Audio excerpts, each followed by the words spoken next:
I did feel like, oh, this is really powerful. This movie feels powerful to me, feels powerful to us. We were just like praying that it felt powerful to the audience. Welcome to Pop Syllabus. I'm your host, Christiana Mbakwe Medina. No movie in recent memory has captured the zeitgeist quite like Sinners. It's an homage to hoodoo, the blues, an exploration of what vampires really symbolize. Today, I'm joined by Oscar-nominated actress Wunmi Mosaku to talk about what comes with being in such a culture-shifting project, motherhood, and the courage to show up as yourself. Wunmi, welcome to Pop Syllabus. Thanks for having me. I'm so happy to have you on. I'm so happy to be here. I'm overjoyed that we finally get to do this. I will try not to laugh. I know. Okay, be serious. Before we start, I have to say congratulations. Incredibly proud of you on your Academy nomination. Thank you. How are you feeling about all of it? It's overwhelming. It's so overwhelming. It feels so surreal. It does feel surreal. I got an email yesterday saying like, this is the schedule from the Academy. Like, and I was like, I thought this was just going to go straight into the, junk mail. Thank God it didn't. It's like, can you RSVP this? I was like, okay. It feels surreal. Yeah. What has been incredible has been the love. Like that's the realest thing that I've been feeling. It's like the messages I've been hearing from people from primary school. Are they like in your DMs like, my number hasn't changed. Your number hasn't changed. Wait, is this your UK number or your? No, UK number hasn't changed. And I got a dual SIM phone, so I still have it. But like so much love. That's been the realest thing. That's the thing that's been like the most tangible thing I can hold on to with this, because it still feels kind of bizarre. It is bizarre. I think when I'm there, I'll be like, oh no, you are here. It is real. It is definitely happening. I mean, this is the thing. Award season up until recently, it felt a bit like Sinners wasn't getting its due, right? So there's something like this poetic justice to all of this, and not just the most nominated movie of all time. And obviously at this show, we deconstruct the zeitgeist. And I don't think there's anything more in the zeitgeist than Sinners. How did it feel when you found out you got the nomination, especially on the heels of everything else that was happening?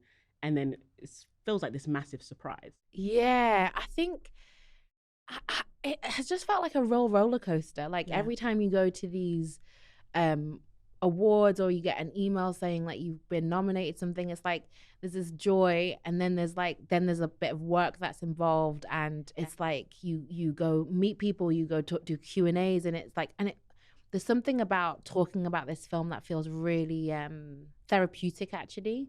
So it's actually really a beautiful thing whenever we do Q&As. For some reason, we've been really lucky with the people who've been doing the Q&As have been really thoughtful, and our questions have never been the same. And it's felt really like exploring what Sinners means to us and the cultural impact.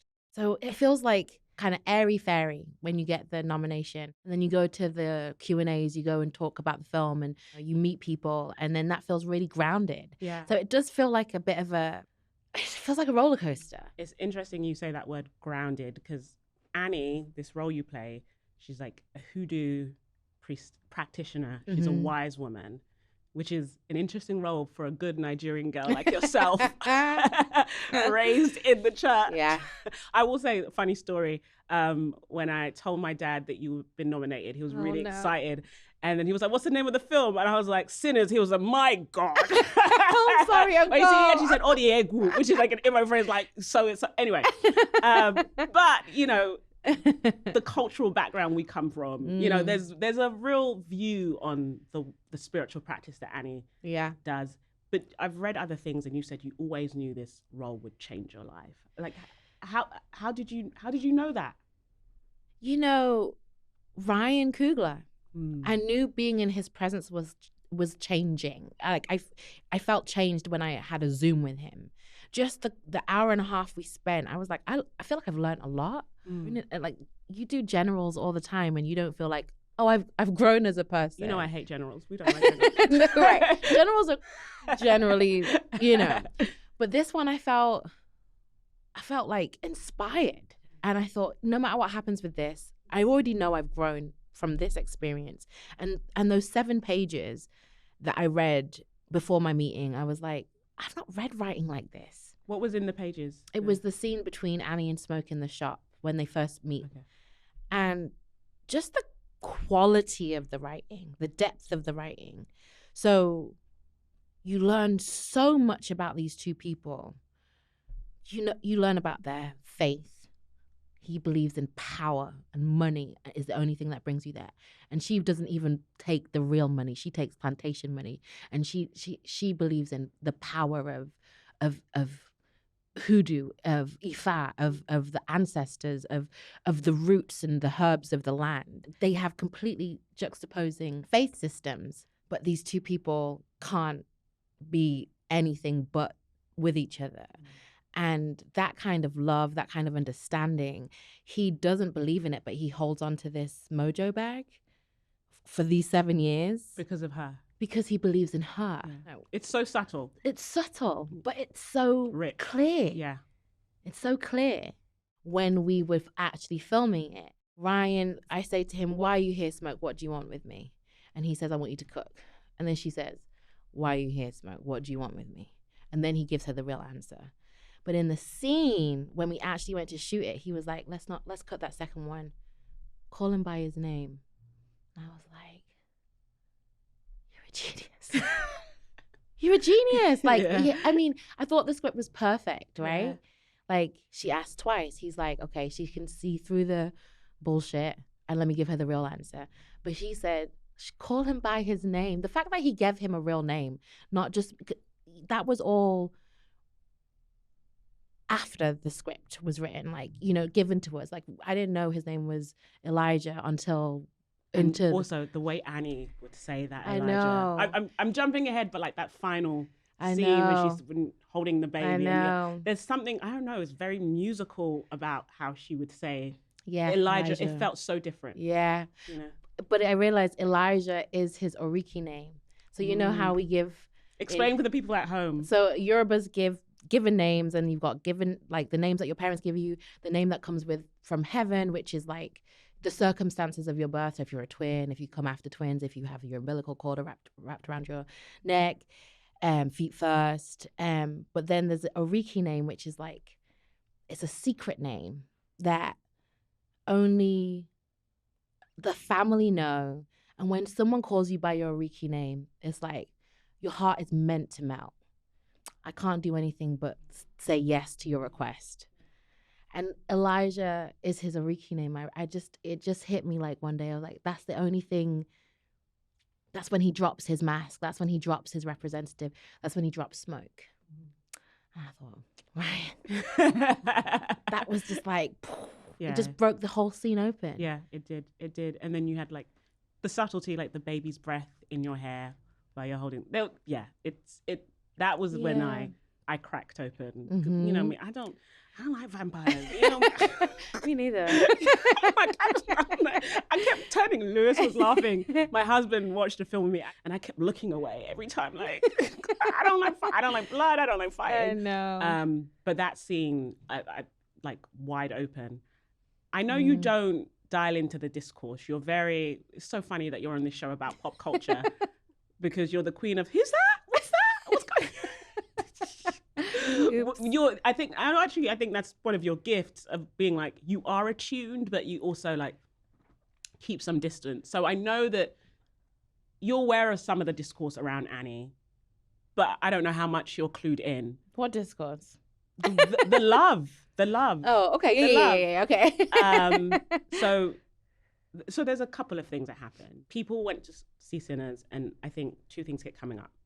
The role of Annie, this beautiful, dark-skinned woman who isn't like just an object of desire, but she's vulnerable, she has range, she's sensual, but she's not hypersexualized.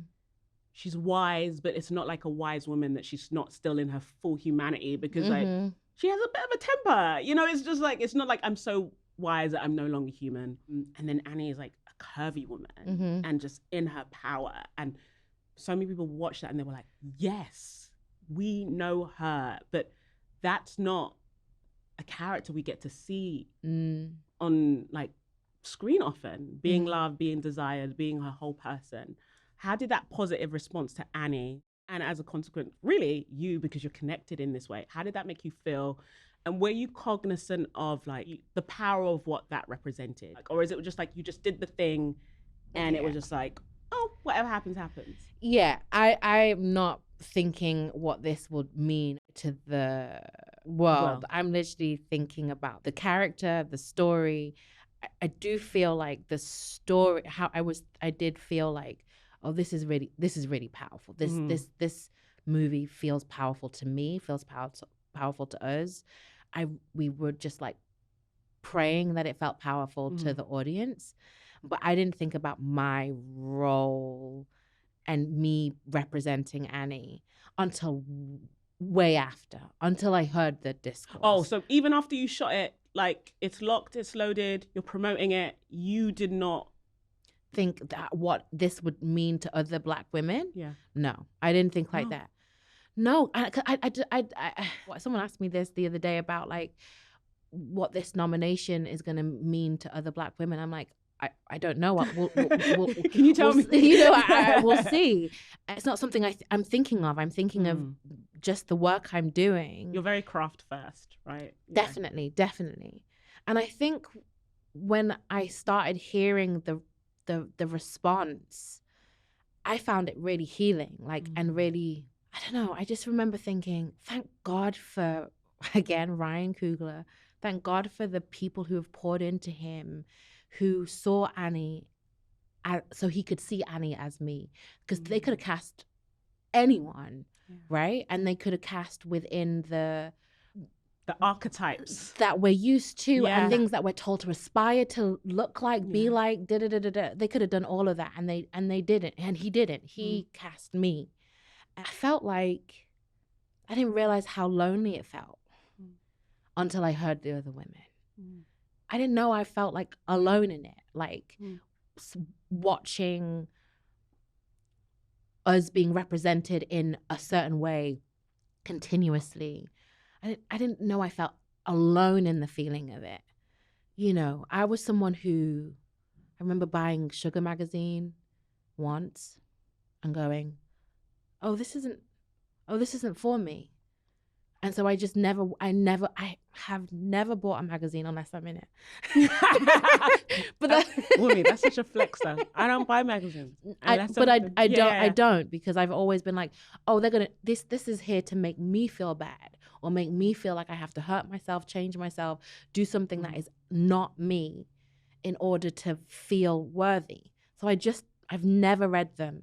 From that one time when I bought Sugar magazine, you were like, no. That was it. That's why I'm not really in pop culture, because I feel like it's always telling me that I'm not good enough, I'm not this enough, I'm not this enough. I remember feeling like really meditating on what I was hearing from the other women, and feeling like, oh, this is why you felt how you felt, went through what you went through, fought how you fought, because I have been told many a time to straighten my hair, close my gap, lose weight, do this, do that. And I've been like, there'll be moments where I'm like, maybe I'll try. Moments. Yeah. I remember sitting with my former agent. I didn't get rid of her. She left the agency. And it really breaks my heart. We're still friends. But I remember sitting with her, and she was like, this was the feedback. They would like you to do this. They said they wouldn't give you the role because you were too big for an NHS nurse. And I was like, but the NHS nurses I know look just like me. Yeah. And she was like, this is the feedback. What do you want to do? And I said, I'm ordering a burger and chips. Because they're just lying. Yeah. You're like, that's not true. That's not true. They're just lying. Yeah. If you're asking me to lose weight to play this or play that because it's right for the role, that's one thing. But if you're just saying, I want the nurse to look like this, well, that's a you problem. That's your stuff. That's your stuff. So I remember those moments where I considered it for like a minute. What do I want to do? Order the salad or the burger? Give me the burger. Yeah. But I do remember thinking, you either love yourself or you hurt yourself. Love yourself or hurt yourself. I'm someone who, I work out, I eat good. This is me. Do you know what I mean? And sometimes I don't. And sometimes I do more, and sometimes I don't more. But I'm just a real person, and I've never been interested in that aesthetic of making people feel, you know what, I just don't want to make people feel bad. Yeah. I don't want to make people feel like they have to change. You just have to be yourself. Yeah. And that, I feel like, has been that is the reason why I was cast as Annie. I think all of those years of just going, I'm just going to be myself. I'm going to see if this works. Yeah. And it has worked so far. And I think that's why I was right for Annie and Annie was right for me, because I needed this moment to go, you're enough. Yeah. And I think I knew, and I don't know, when I was a kid, I used to do this in the mirror from age 13. I started seeing like stretch marks on my arms. I grew 4 inches in 1 year. Yeah. And I remember just going like, oh my God, you just have to love yourself. And I used to just like do a mantra in the morning. I go, I love you hair. I love you teeth. I love you gap in my teeth. How did you know to do that? I don't even know where it came from. It was divine. God. It was just from God. Yeah. And I used to stand there in the mirror and I'd go through my whole body and I'd say, I love you, until I believed it. And I don't even know if I really believed it. But I was like, I'm not. But it was enough. It was enough to not cave. Because I was gonna ask you, and I think, and especially in LA where we live, where people are like microdosing Ozempic, and I feel like we've gone backwards. It does feel like of those days of Bliss and Sugar magazine of when we were growing up, and it was like you have to be really, really thin and blonde, and it feels that that's coming back. And something we talk about on this show is how that beauty standard even impacts probably white women the most, because their job is actually to embody that, and if a white woman doesn't embody that, they get punishment. Get it harder. Whereas like we have a punishment where we have the freedom that like we're never going to embody it, no matter how much we try. We're outside of it, right? Yeah. But being in LA, a place like this where it feels so, the zeitgeist and those ideals feel so omnipresent, how do you hold on to that little girl who's in the mirror like, I love you, I love you, I love you? I'm not in the world like that. Yeah. I'm not like, I go to these, this award season is new to me. Yeah. But even then I'm going with a growing bump. So I do feel like that also gives me a little bit of freedom. The liberty, right? Yeah. I don't know how I'd feel if I was like, maybe I'd be on a diet right now if I wasn't pregnant. Maybe I'd be working out 7 times a week, twice a day. Maybe I would. I don't know. Because I've not been of it. Like, you know my life. It is just regular. I'm not of that thing. I mean, something I tell people, well, the funniest thing about you is, first and foremost, when people like meet you in real life, they don't recognize you, not because you're just not as beautiful, you're just as beautiful, but because your presence is so different. I'm like a puppy dog in real life. Airy fairy, like yeah. Very, I'm like, Wunmi! So you're very airy fairy in real life in a way that I find so funny, because it's the most un-Nigerian thing about you. You know what I mean? Like you have a joy to you. That's the truth. You have like this. Thank you. But then, funny enough, I think that's because in your work, it's so deep and it's so serious that you reserve that for like work you rather than life you. Yeah. And so I think that you were able to like disconnect, like always hover above in a very healthy way. But you mentioned award season and having the bump. And the thing I actually think is really impressive is that when you debuted that bump at the Golden Globes in that ravishing dress, you're glowing. I'm like, you know me pregnant, I'm miserable. I cry at restaurants. Girl, you cry. I cry at restaurants. And my friends are like, it's gonna be okay. And I'm like, my life is over. I'm miserable. I do not glow. I cannot be like you. And then you also had like this companion essay in Vogue that you called your anti-pregnancy anti-announcement pregnancy, which I found very funny.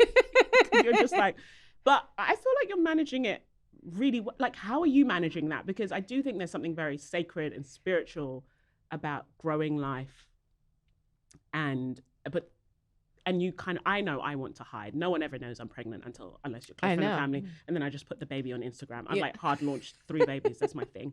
Whereas you're like very exposed right now. Yeah. But I know that this is a very spiritual and deep thing for you. How are you grappling with that tension of being out there, but also wanting to protect this life? I feel like I'm managing, Yeah. but I'm not enjoying the baby being a part of the conversation. Got it. Okay, so next question. Basically, Yeah. it's scary. It's like we all know how difficult pregnancy is, and like I said, I'm not gonna breathe out until I get the all clear from my doctor. Yeah. And it's not because I'm trying to. It's not because of like being negative or you know, but it is that there is a real fear, especially as a black woman in this country. As a black woman, especially, and I just, you know. Nigerians, Yorubas, we don't do baby showers. We don't name the baby for 8 days. I'm very Nigerian about this stuff. Yeah, I completely understand. You but know, I feel vulnerable. I just feel really vulnerable. But do you know what I say? I think women like you are really important. It's really important to see a woman of our background announce her pregnancy. It's very powerful. It's because it's a joyful thing. It's a celebratory thing. And it's like, you shouldn't have to hide it. Yeah. No, I think it takes seeing that, it's so powerful. Because I think if I saw more of that, I may have felt more courage to share my pregnancies. Yeah. Because especially my history and stuff, I think you just pop out with a baby and it makes it feel like easy. And it's not, you know, so I think I get both, but I do think there's something really important of that image. Okay. And the announcement.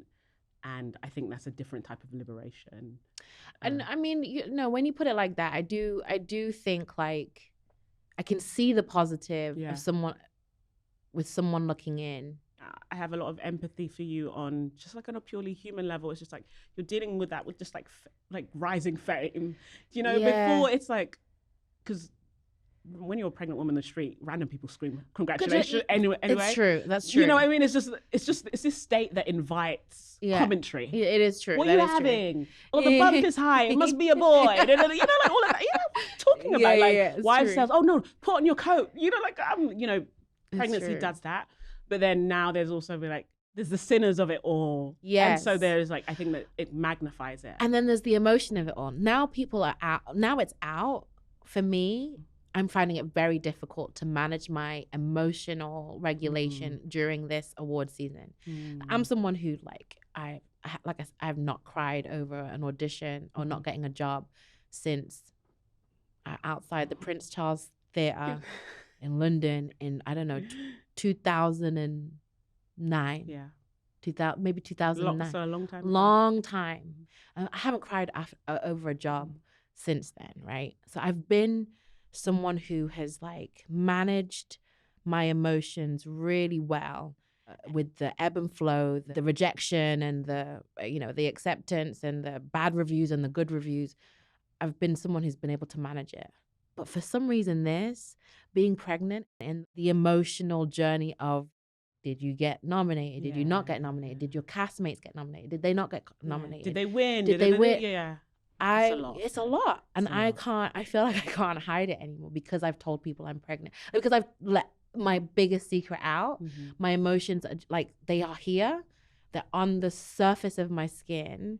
And now I'm like, wait, how do I manage my emotions in this whilst being completely present in my body with all these hormones and emotions running around, you know? So I found that really difficult. I think you're doing it with tremendous grace. Oh, thank you. And what I find inspiring and very interesting is the way you channel this stuff for creative energy, particularly with Iyadé, and using and I want you to explain for everyone at home what that is and how you're doing it, but using this energy and the hormones and nerves, and you're I want to make something beautiful, and using fashion, which I find so interesting because I think fashion is armor in a way. Yeah. But I want you to talk about Iyadé and how your relationship with fashion and using this experience as inspiration to do things for other women, because that's to me where I'm you're doing something with it, that energy, rather than being oh, it's just I'm wearing it on me. Yeah. You're transforming it into something else. Well, Iyadé kind of was born through Annie as well. I was breastfeeding. I was, first of all, let me just tell you, when I turned up to the read through in my best clothes that I had worn through like my breastfeeding journey, I showed up and Miss Ruth was like, do you think maybe for your fitting, maybe you might want to wear like a real bra? This is Ruth. Miss Ruth E. Carter. Ruth E. Carter, who's like costume designer extraordinaire. And I just realized like, I just look like a slob. Never. Everything has been like stretchy with these little cutouts just to be able to feed the baby. And I was like, I don't have it. I just feel like this was my best outfit. It was not good. It was not good. So, then I was like, wow, I would really love to like actually figure out how to breastfeed and look good doing it. So my mom was helping me with the baby and she had just come back from Nigeria. She bought me a ton of Nigerian clothes, Adire clothes. So that's the tie-dye. And, a couple of them I was like, okay, if I adapt this into like a crop top, then actually this one I can pull it up. So I was like, so I started wearing a lot of like African print clothes in New Orleans. And I realized my baby, she spat up on me one day in story time in the library. And I was like, oh no. Oh. No one can tell. And I went about my day with spit up on me and no one could tell. Whereas if she spat up on this, if you're wearing black, one plain color, it's game over. You don't have to tell me. Do you know what I mean? It's just game over. I'm still nursing Cora, and so it's like it's hard, right? It's really hard to find the right balance. So anyway, I started adapting a lot of my African fabric into like crop tops and pants. And then I had a Comic-Con to go to, and they had everything scheduled like within an inch of my life, and there was 10-minute breaks for me to pump. But I was like, well, 10-minute breaks for me to pump. I can't pump in 10 minutes. I couldn't pump in 10 minutes. No, well, I could pump in 10 minutes, but I couldn't do a costume change, pump, and then do a costume change back into my glam outfit. So I had this idea that I had been talking to Miss Ruth about, and Heidi, her head seamstress. And I was like, well, I think if you do it like this. And she was like, no one's done that. No one's done that. And you can actually have shape with that. And I was like, yeah, right. Because you could do the princess seam. You could do this. You could do this. And she was like, no one's done that. You should continue. Yeah. So Comic-Con ended up being like a bit of a trial and error. I did my initial idea. It worked. But I was like, there's this one thing that needs to change. And then I changed it, and it's like, it works. It works. You don't have to wear stretchy. You don't have to wear baggy. Yeah. It just works. And then all of the patterns, it just hides all the mess. First, it hid spit up. But then, like, a year later, with my toddler eating spaghetti in a restaurant, it hid the spaghetti. And I was like, this is what moms need. Every time I go out and I see a mom breastfeeding, or like a mom with spit up on her, and she's just in a plain, I don't know, t-shirt or like baggy something, I'm like, girl, I got something coming. Because, it's messy. Mom life is messy. It's chaotic. And you need something that actually embraces the chaos while you still look cute and elegant doing it, doing both jobs, being you and being mom. Like, I just felt like I had to choose between my daughter and myself. And you like your style. And I had no style for a year and a half. No style. From the moment like my bump, maybe from 7 months to I breastfed for 14 months. For that whole time, I had no style until Iyadé. So you are an undercover fashion girly. You are. I have a stylist. But you know your stuff, right? That is one side of kind of pop culture that you can really get into. But my stylist can really get into. Your stylist, and you have points of view. But I'm going somewhere with this. You like to say that one of the important messages of Sinners is being careful about who you invite in, both metaphorically and literally. And one thing I do admire about you is when it comes to pop culture, you're careful about what you let in, but you do let some stuff in. I'm curious about how you do that because you know me, I let everything in. I'm like doom scrolling on TikTok. Some of it is just like my own interest. Like I'm super into pop culture. The other part of it is my job. But I'm curious about like how you make that decision between what you let in and what you don't. And then I do want to know what you are letting in right now, like what you are watching. Oh, that's right. I don't really know. So first of all, I'm not on TikTok. Okay. That person who's on TikTok that's saying that Wunmi Mosaku is not me. Oh, was there there is someone who's got a whole profile page and they put all my pictures up. Yeah. That's so weird. It's not me. So I'm not on TikTok. So Okay. I don't know that like doom scrolling. that doom scrolling of TikTok. I don't know. The people I follow, I like when you post something, I go, what's that? But it's always chaos though. My Instagram is like nuts. Yeah, but I appreciate it. Because I'm like, first of all, I appreciate the way you see the world. Yeah. And like, you don't just go, this is good, this is bad, you're like, you go deeper. So you use like somebody else as a filter for yes. Like the whole the Sydney Sweeney stuff. Like I didn't know any of that. I didn't see the advert. Yeah. I don't even know where like. But how do you? I'm curious. Like, how do you? Is it just because you don't? I know you don't. You said earlier you don't buy magazines. Yeah. You're not on TikTok. No. You're very selective with your Instagram consumption. I don't have any adverts on anything that I watch. Okay. I watch what I want to watch. But how do you find what you want to watch? Recommendations. Okay. Is it like friends or like? Our mum group. I do love our mum group. Oh yeah. Like when people, my best friends in the UK, they was like, I'm bored. What has someone watched? And then everyone will list their things, and I literally write them down. Omar Benson Miller sending me a must-do watch list for like African American historical movies that I haven't seen yet. Like I didn't watch movies until the pandemic, really. Really, I only. Well, you were a play girl though. You were a real theatre girl. Theatre. I know you see plays constantly. Yeah, me and my husband, like we were long distance. Every time he got off the flight, the first thing we'd do go drop his luggage off and pay for whatever, and then go see a play.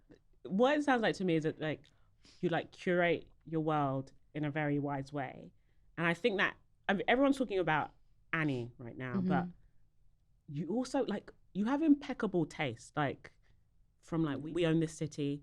The thing everyone talks about is Lovecraft country. Like, I'm curious, how do you know? Because there are some people that would have read those pages that Ryan gave to you and been like, yeah, there's not enough happening. But like, what informs like, you use your yeses really well. Yeah. Do you know what I mean? It's like, and how did you come to that point of view? I know you're very like woo-woo and spiritual and you're just like, I just feel it. It's the divine.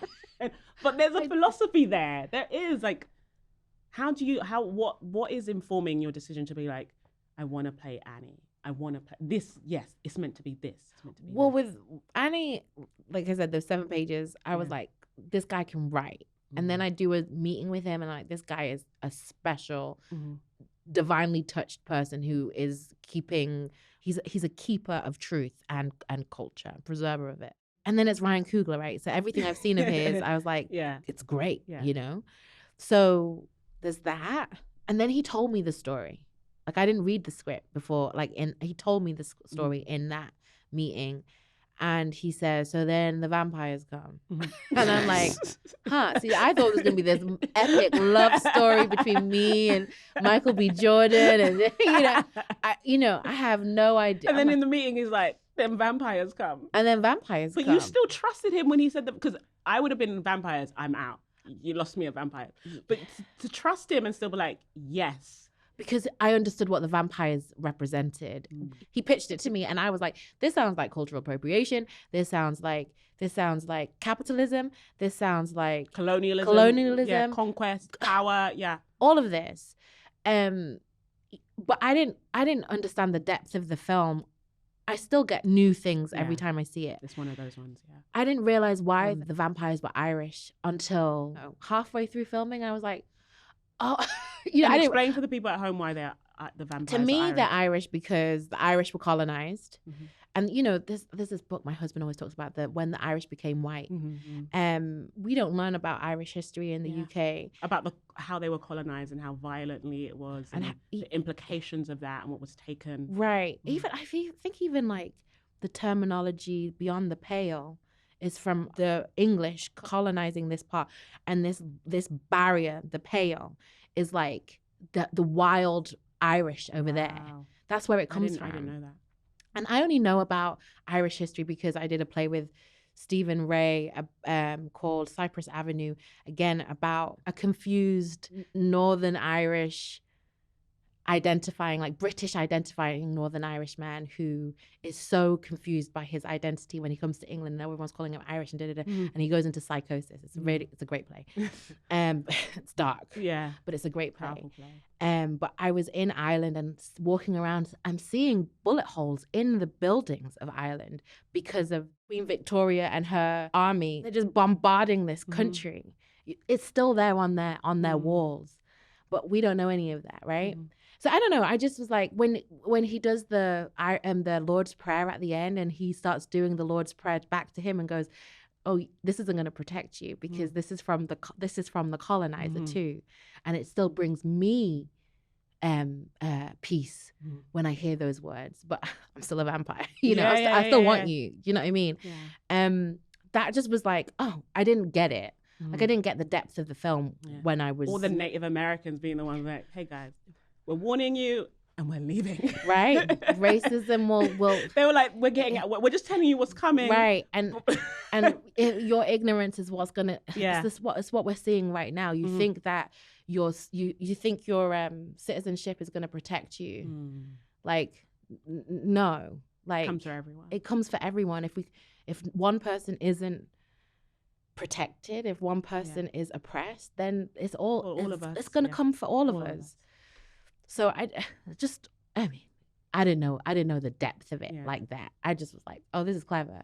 But now I still feel more layers unraveled to me.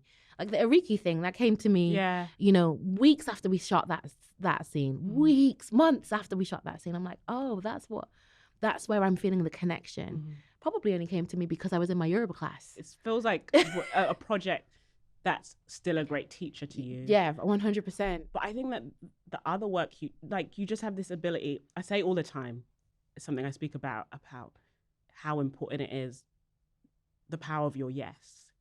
But you I said must say, yes to the right thing. But I have to say that God said yes, because I don't think I have like I said, I didn't see the whole of Sinners, right? Didn't see the depth of it. I saw this much, and there was still this much to go, and who knows how much more. I feel very, very lucky that I have been offered these roles, and sometimes I can't even see the beauty in the thing yet, right? I can't see it, but I trust that sometimes it's from the people. But I think there's something to that about, if this person says it's cool, I'm not sure, but I'm gonna follow them. I'm gonna follow it. Yeah.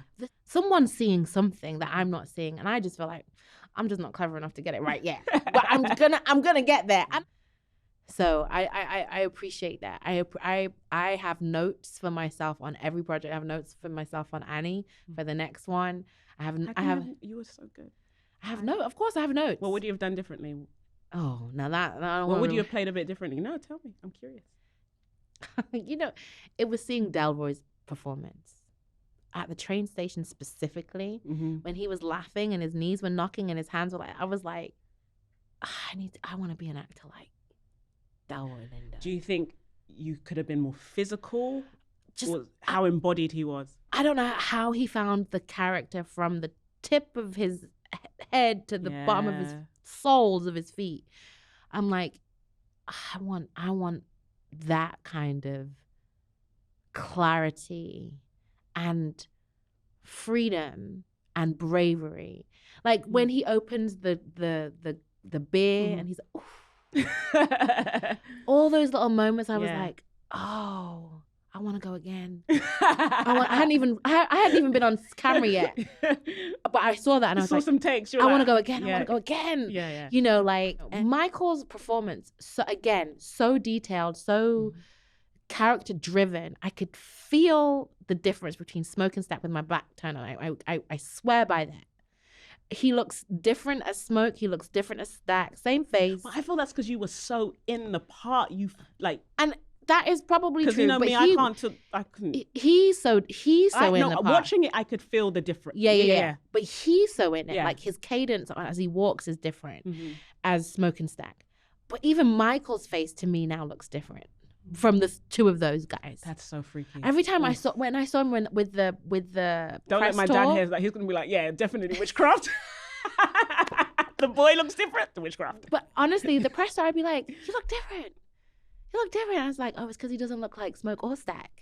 He has a little bit of both. Like, you know, Stack has dimples, right? Yeah. And Smoke doesn't. The way he kind of holds his mouth is kind of, he has like almost like a jowly look, and his eyes kind of hanging away. And so he has these Stack dimples back again as Michael, but then his eyebrows are a bit Smoke, and I'm like, oh, he looks different. You know what I mean? He just looks different. But there was something about Delroy's performance that felt so. It could live on screen and it could also live on stage. That's how it did feel for me watching that. Yeah. It did. Because I think especially his character of like kind of, he really humanized that, you know, the neighborhood alky, right? That guy in what's he called? Falstaff. Yeah. The wise drunk fool. Yeah. Who's also gifted, right? So you're thinking about like, what did you want to be? Like, very familiar. Not even trope. I know that person. That person is in my family and my loved one. But it did feel really electric. It did. It did feel really electric. So, I mean, my notes are like, how can you be more like Delroy Lindo? Oh. It's so detailed and it's so lived in, but it's also just big enough. Like, I feel like people kind of underestimate how hard Michael worked for those two characters. How I felt like, because he makes it look so seamless. He makes it look easy. And then Delroy, I don't know, there's just something about it that just, it feels like it's based in theater too. Michael's I felt clear as day in the moment, but Delroy's I really, really saw on screen. I was like, oh no, I need to take notes. That's what I need to take notes. Before you go, this has been so fun. You're doing all these things, right? How are you taking care of yourself? Oh. Self-care. We literally have a stat here about, especially women with children under 18, 75% of them say it's hard for them to prioritize their health, physical and mental. 63% of women in general just struggle with taking care of those. How are you nourishing Wunmi with all of this going on? Yeah, that's a very good question. It's a question, not a rebuke. It's a question. I'm going to the gym. Okay. But sometimes that just knocks me out for the rest of the day. I'm going to the gym. I'm drinking a lot of water, coconut water. I got a nanny to come to help in the evenings. So many of these things. So you've surrendered. You've been like, okay, you can take care of this. But no, what actually Zinzi Kugler told me to do with the nanny, she said, use the nanny so you have time with your daughter. So actually the nanny's cooking, she's going through her clothes and stuff like that. So every time like I'm getting my hair and makeup done, my daughter sits on my lap. She's like looking at like, oh auntie, I want the brush. I want this. Auntie, can you do my hair? Can you do my hair? So I've actually, that's been really great, because if I've been very, very reluctant to get help. Not because I didn't want it, but I just didn't want to pay for it. But you know, you want it to be family. That's it. You want it to be family, but our family is far. So you want it to be family, and so you don't want this time that she has to be with someone who's not family. So actually, that was the best advice, because I thought the nanny was going to be with her, but actually the nanny is doing a lot of the house stuff so that I can be with her whilst I'm getting ready. So that's been a game changer for me. It's been 8 weeks in. And I'm like, how will I ever go back? Are you taking those moments to like soak it all up and be like, wow? I hope so. I really hope so. I'm trying so hard to be present. That was another reason why I had to say I was pregnant, because it was like I was divorcing this from this. And actually I was like, to be present, to remember this moment. And also to thank baby for getting me through this melee of events and this and that. Like baby's really seeing me through. Like that was really helpful for me to like actually be able to take it in, because I was divorcing my body from my mind. Yeah. And you're so embodied. You're always so embodied. You are very embodied. Yeah. You're always like, my back, anything, you're like on my wrist. I can like, tell if I've got a spot on my back. Yeah, it's great. That's why you're so good at your craft. But you always like, you're like, that's not right. I can't sit like that.